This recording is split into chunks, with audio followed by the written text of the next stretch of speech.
We're going to talk about the Minnesota Twins today and the fact that they have been part of a long franchise history, and we can get into the whole Washington Senators thing because there's been lots of Washington Senators. Nobody ever won one of the Senators, by the way. We'll talk about that. But the Twins haven't won a World Series now in 32 years, because they won so close together in 87 and 91, the only two the Twins won, the Senators won in 24, you kind of feel like, wow, I didn't realize that it had been that barren for them for that long. And then, well, on either side of that, too, they had success in 87. So the Minnesota Twins, first off, came into the league in 61, having been the Washington Nationals/Senators for various periods up from about 1900. And this is the first push of expansion, obviously, in the early 60s. They technically did exist before 1900 as like the Kansas City Blues and the Cowboys, but that feels pretty tentative as a link. Yeah, I always think of them as an original American League team in 1901 as the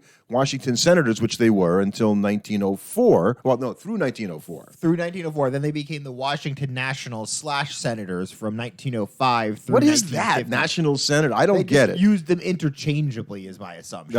That's kind of what I heard, too. I don't understand it. And they won their only world championship in Washington. Maybe we should leave it at that for a second. Right. Leaving there in 1961, like you said. In 1924, when the great Walter Johnson came in to pitch Game 7 in relief to have them win the World Series. And then they didn't really do much past that. They had a couple different Hall of Famers pass through them during that time. And we'll talk about all the players. Yeah. But then, and eventually in 60, after the 60 season, they moved to Minnesota and became the Minnesota Twins. So I think before we get into the Twins, do you think Twins fans today hold any kind of affiliation towards the Senators? Do you think it factors all into your fandom as a Twin fan? I can't imagine it does. You turn us around on me, right? Because I was Yes. talking to you about this question before and going, right. So if you're a Twin fan today, by the way, you probably barely remember the early Twins because I don't even remember the early Twins because I was barely here. I mean, how many people watched Minnie Minoso play for them? Minnie Minoso played for the Twins? I thought he did. I don't know about that. I thought he was one of the original players, but it might have been. I mean, I don't remember that, but I remember that the great Harmon Killebrew played early in there. He went from Washington to Minnesota, so Killebrew was probably the earliest guy that I knew that played for both franchises.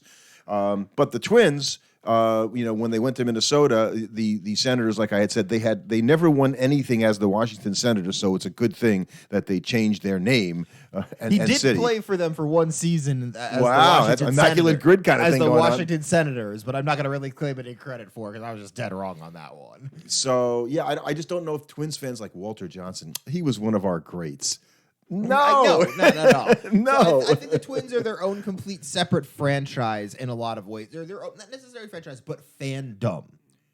Yeah, well, the only way they get into our 3 category is by the 1924 Senator Right. or We'll National, as it were, World for Series. this, but I think you have there might. I don't think there's really fans left of the Washington Senators.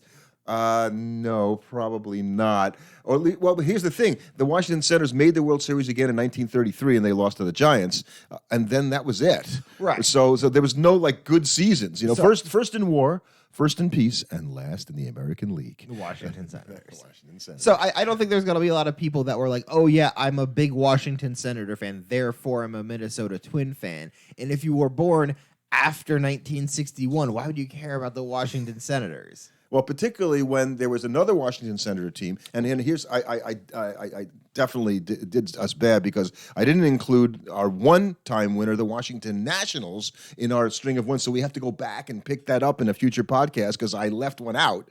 I didn't realize we didn't cover the Nationals. Of course, the Nationals won the World Series in 2019. These Nationals and the other team that was the Senators, sometimes called the Nationals, won it in 1924. It's very confusing. Yes. It's very, very confusing. But the Twins themselves and the franchise, so we call it 123 seasons overall for the combined, have a losing record.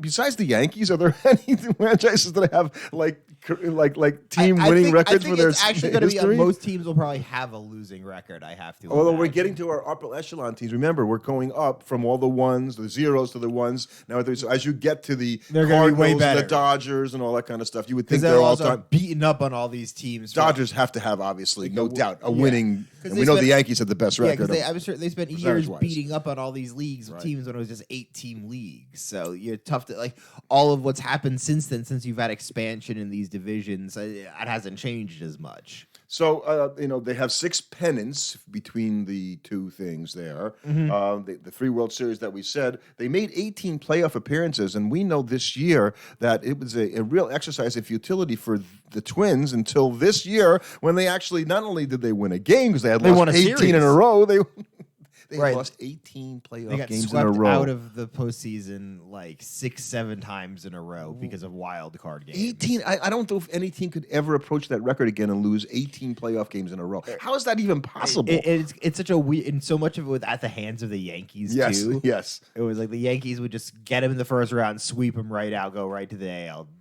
Like the divisional series or something. And if you go to the winningest manager all time, and so I started thinking about so how many Twins managers do you know off the top of your head? And even not many. You wouldn't know them because the only manager who won 2 World Series for them was a guy named Tom Kelly. You wouldn't have known him, and he was never a notable guy before that, but he won 2 World Series in 5 years, which is pretty good. Yeah. So he gets, but he doesn't even have, I think, a winning record as a Twin manager. And Bucky Harris, he also managed the Yankees later in his career.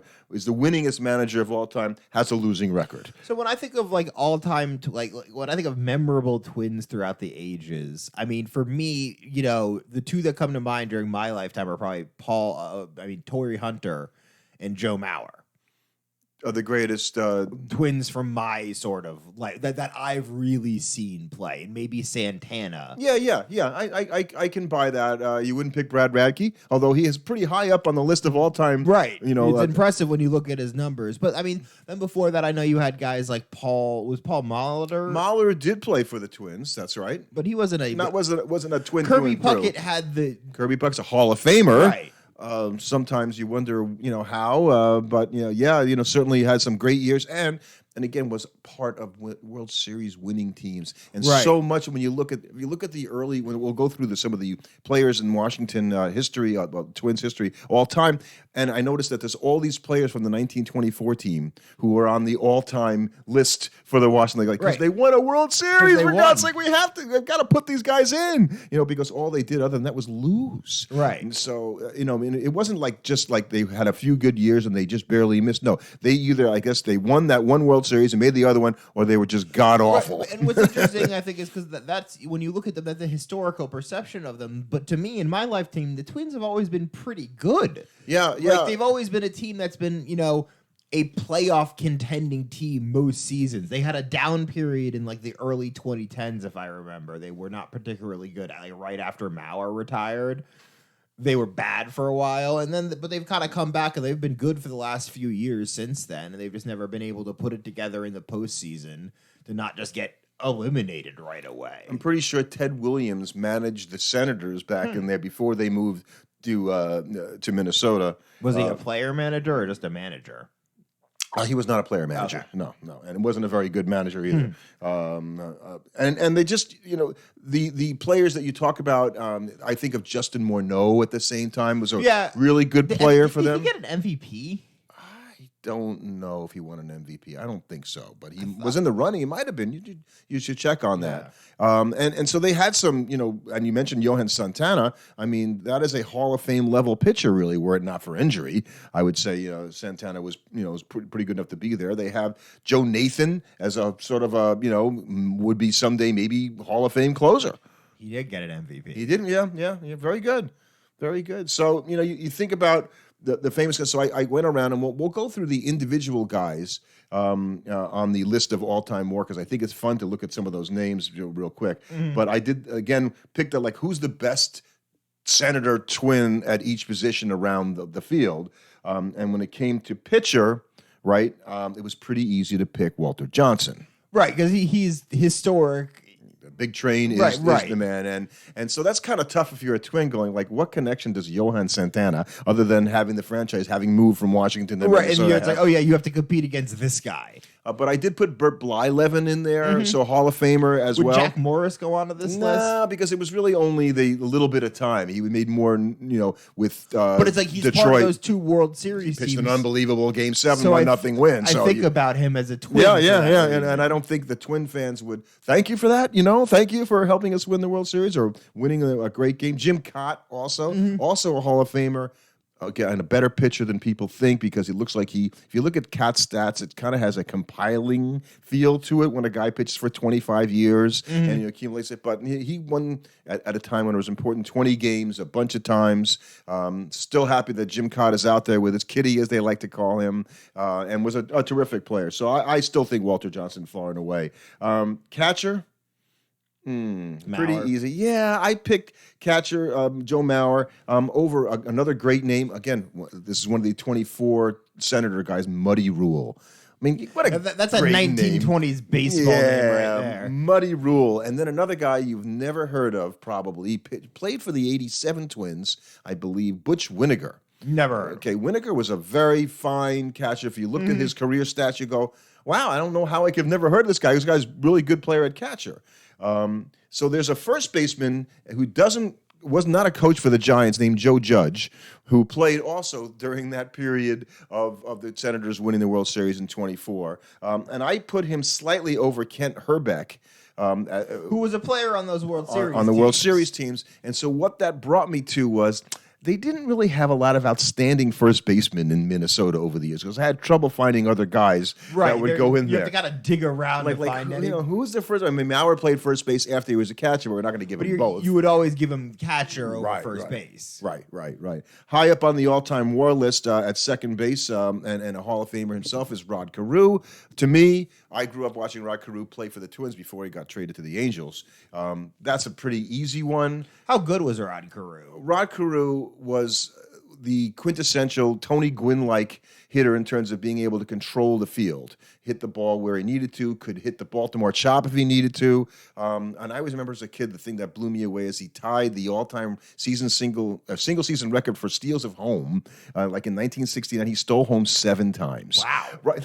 7 times. You think after the first 5 times they'd be paying attention. You're ready for it. like the guy's on third, he does this, But Rod Carew, and still was a very good hitting coach after that as well. But I have him over Buddy Meyer, another guy who played on the 24. So but those guys played a long time and they were good players. Right. But I look at their all-time stats and I'm like, That's how they only got 1 World Series. And I think Buddy Meyer's one of the guys who played. This is an episode we're going to do. He played like 19 years for the Senators, and then he went at age 44 to the Cleveland Indians and played 1 year, 97 games at age 44.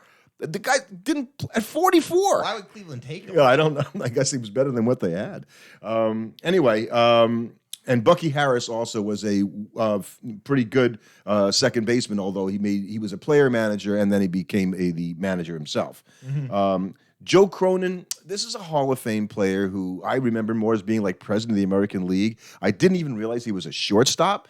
Joe Cronin is a ridiculously good player, and I think he doesn't get enough credit because he just played so long ago. You just don't right. It's just like it's not so much he doesn't get credit. It's just he's not relevant to bring up in discussions because nobody in a lot of these discussions was alive when he played.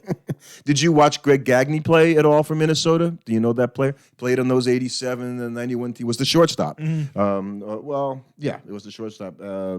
And Gary Gaetti was the third baseman for those teams. I've heard that name. And I put him over Ed Yost, the walking man, for some reason. That was his name. I don't know if he got a lot of bases on balls, I think. He was also a Met pitching coach in 69. That's why I know his name. And Ned Yost, I think, was his son, the manager. Oh, okay. Okay, and only because I like his name and he was a good player for them. Gavi Cravath. Like, where do you get names like that? It's got to be 1925 or something like that.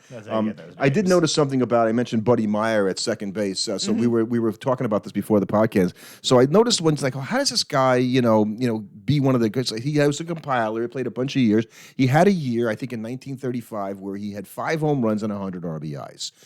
Well, that's pretty remarkable, right? Because it's not easy to get 100 RBIs while only having 5 home runs. Like it's pretty uncommon to do that. You have to be a really good hitter to do that. And be on a good team to have a bunch Right. of guys to drive in as well. And so it led me down the rabbit hole briefly, which maybe we'll do an episode about this, of all the guys that had less than 10 home runs that drove in 100.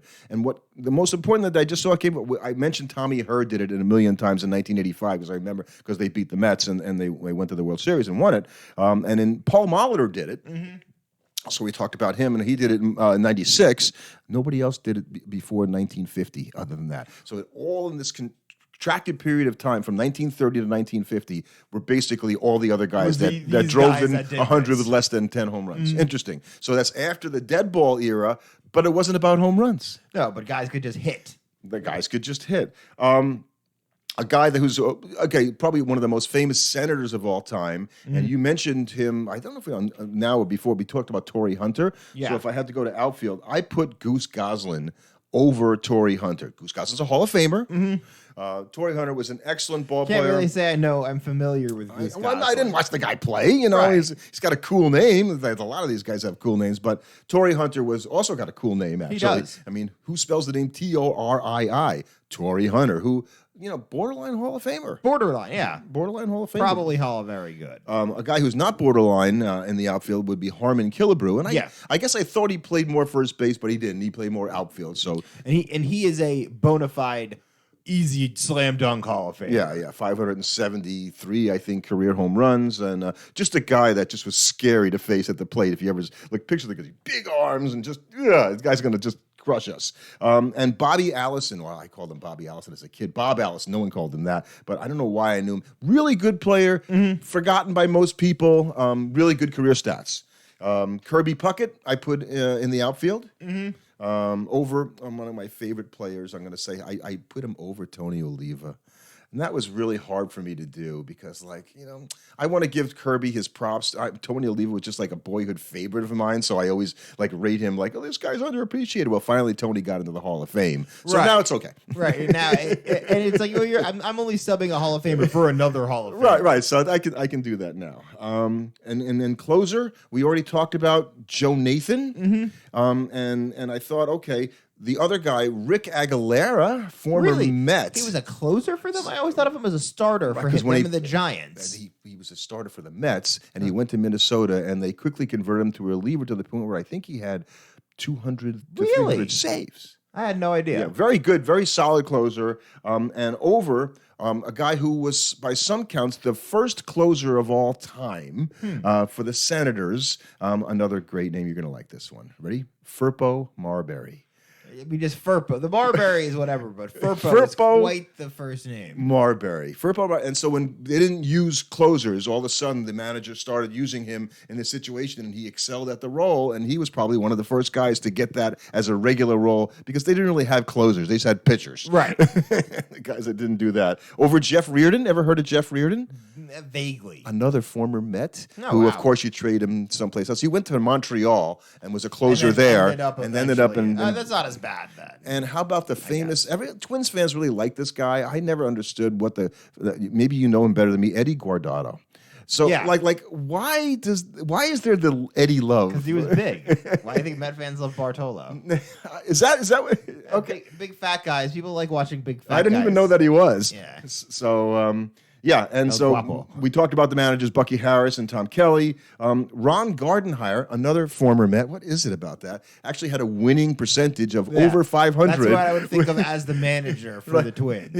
He won more than 50% of his games. He's the guy, but he never won a World Series. No. I think he was part of those teams that started the whole we're going to lose all the time In the postseason, yeah. So I definitely think that the other names that we talked about are sort of like either in 1924 or 1933 in the all-time list of WAR, because for the team that's what it is, and you can just see that was compiling time back in the 20s and 30s. Right now, I do think we have left off who might be the most valuable player here for the Twins. And that was their stadium, the Metrodome. Because I feel like you kind of can't talk about the Twins without talking about the effect that the Metrodome had on that team, and specifically the 87 and 91 championship. You know what its nickname was, right? The Homer Dome? The Homer Dome, yeah, because People talked about how they did a lot of wacky stuff in there, changing the air. And how loud that place was because it was a closed stadium. Mm-hmm. And so, yeah, before that, you had to play, they played at Metropolitan Stadium, and it was a pretty tough place to play. And so building that dome was really cool until I think the roof collapsed and they had to knock it down. Right, and now they play in an open-air stadium right, in Target Field. I hear it's very nice. It's very nice, yeah. That's another place where I'd like to go watch a game play. So, we got kind of hit last week because we covered the Phillies, and a Phillies fan, sort of said, only 21 minutes on the Phillies? I could listen to like an hour. I'm like, well, I'm thinking that's a lot to talk about. I guess we could go longer, but how much more Twins do you want to do? Or do you want to switch and flip over maybe and do a little bit of what's going on in baseball? Oh, we can talk about what's been going on in baseball this week because we've had a few. I mean, it hasn't been a ton of stuff. We're in the quiet now, especially with the first round of GM meetings suspended due to the norovirus, which is just amusing more than anything else. And I have a question for you, right? So we had the GM meetings and there's the winter meetings next month.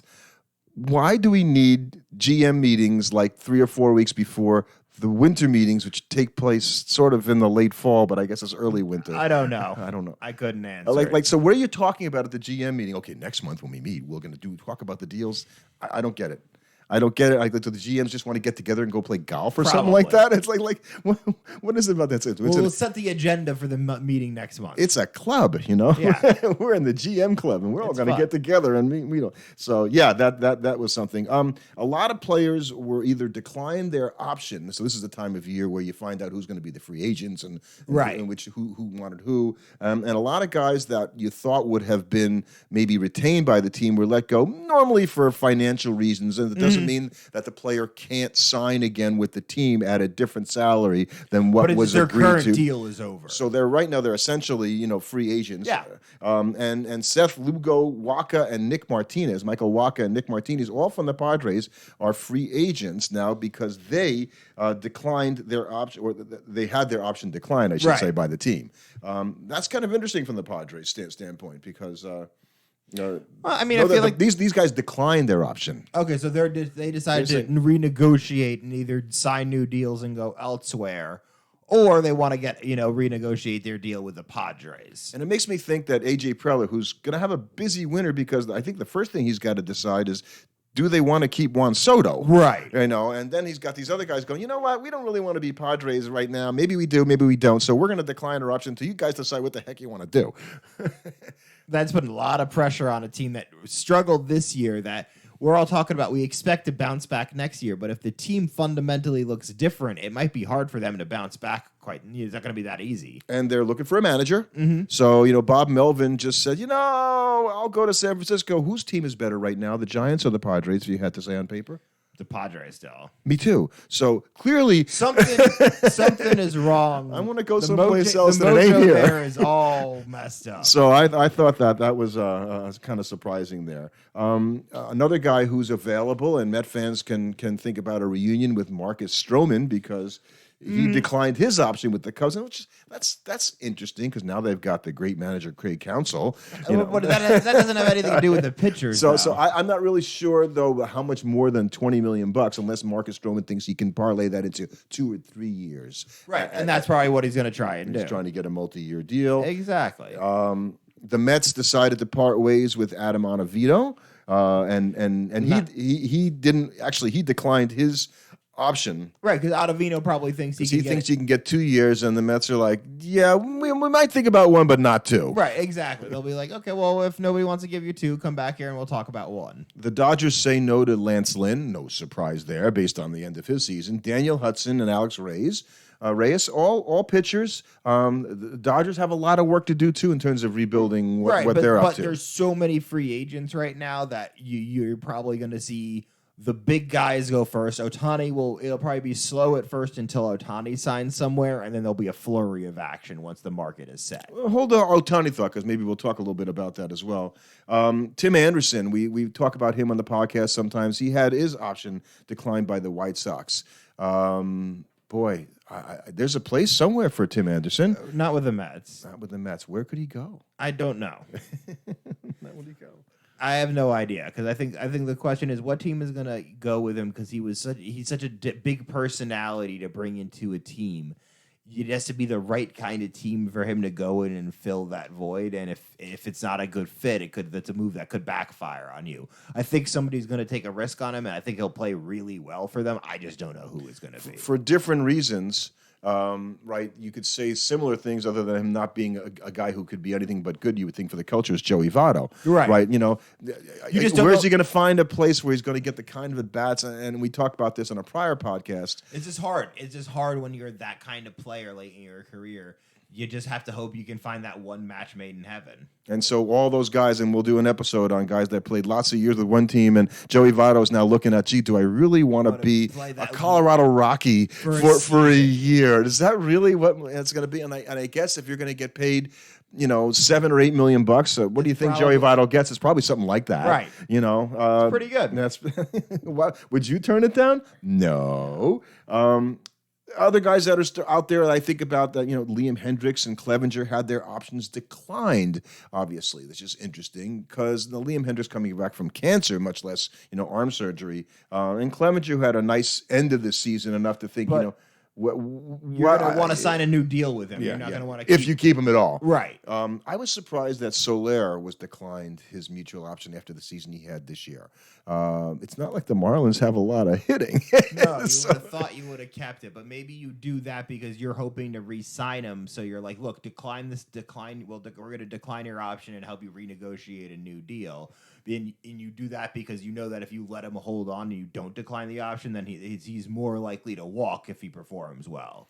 And so there are a few guys in that vein. Wade Miley, who actually pitched well. I know he pitched a really good game against the Mets for the Brewers this year, but he declined his mutual option, thinking somebody's going to give me 2 years someplace. Yeah. So will Justin Turner, at his age, it's interesting that he declined the option. He had a very nice year with the Red exactly. Sox. So he's probably hoping to get 2 years instead of one as well. The only reason I think that's going on. Probably trying to always get that extra year added so that you have another year that you can play for. Could you see Justin Turner coming back after all these years and wearing orange and blue and backing and being the stopgap measure in case it doesn't work out for Brett Beatty and the Mets?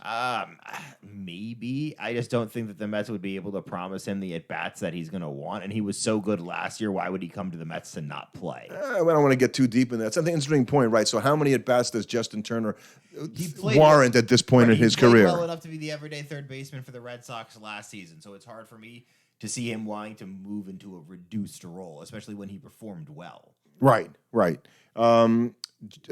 Melancon had his team option. He was injured at the end of the year, declined by the D-backs. Who knows what will happen with him? He's also approaching 40. Yeah. Johnny Cueto and Matt Barnes, two guys on the back end of those their are ancient careers. guys. Right. Conforto and Stripling actually agreed to their option. They're returning to the Giants. And that makes sense for Conforto because he didn't perform well enough to just go off and try and re-sign yet another deal as a free agent after how long it took him to get the last one. Well, last I checked, you need to have 3 outfielders in there. Besides Conforto, I have a hard time coming up with any that play for the Giants. So they need to have an outfielder out there at least. Mark Canha, people are making like this was a big deal, and they talk about Canha's 108 OPS plus over the past 2 or 3 years. Him being traded, from Milwaukee to the Detroit Tigers, like it's a significant deal. I don't even think Canha's going to get 400 at-bats with the Tigers. No, I think the Tigers will appreciate having a veteran like Mark Canha in the clubhouse to help their young team. And that he's a good professional ball player.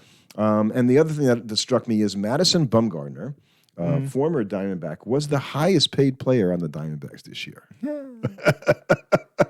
So this team went to the World Series. This guy only didn't make it through May. Didn't make it through into the All-Star break. Wow. Well, that's bad. 134 players have received the qualifying offer since it started. Only 13 left the team. That's just 10%. Basically. Very rare does it happen where the guy actually gets the QO and still walks away from the team. Just a couple of notes before we close here. I noticed that MLB is growing quite well financially off the field in their promotional sponsorship revenue. So they're doing a really good job of sort of, and because we all saw the numbers in the World Series were down, so should we be worried and all that? Right, but we knew, I don't know why we would be worried because we knew ticket sales were good. Ticket sales were good. The 2 teams in the World Series were not big name teams, so they didn't. Not big name so teams. they won't carry TV ratings. You didn't have big name stars in the same way you could have had big name stars in, and you had ultimately games that it wasn't a particularly exciting World Series, so you didn't have excitement building throughout the series. I bet if you go to a Game 7, you would have had a higher, overall viewership because people like watching Game 7s. But no one was going to watch that World Series in droves because Because of who was in it. But they did grow their sponsorship revenue 23% to $1.5 billion in sponsorship revenue. And we talk about the fact that baseball teams don't have necessarily the cable revenue, the future in that they're finding different ways to make money. The sponsorship revenue is going to become increasingly important. Yes, I think. and you're probably going to see more ads on uniforms, not less. So, thank you for Twins fans that have stuck with it. If you've listened all the way to the end of this podcast here, we definitely think that that the Twins are a team that are going to be in the mix in what is consistently a weak AL Central. Right. No reason to think they won't have a chance next year. No reason to think that they would not be the favorite to win that division convincingly again next season. And do you feel right now, if you're a Twin, are you happy you signed Carlos Correa to that deal at this point in time? You made the playoffs and you won a series this year, so I'm going to say yes. Yeah, I kind of feel the same way. So I like that player, as I said before. Yeah.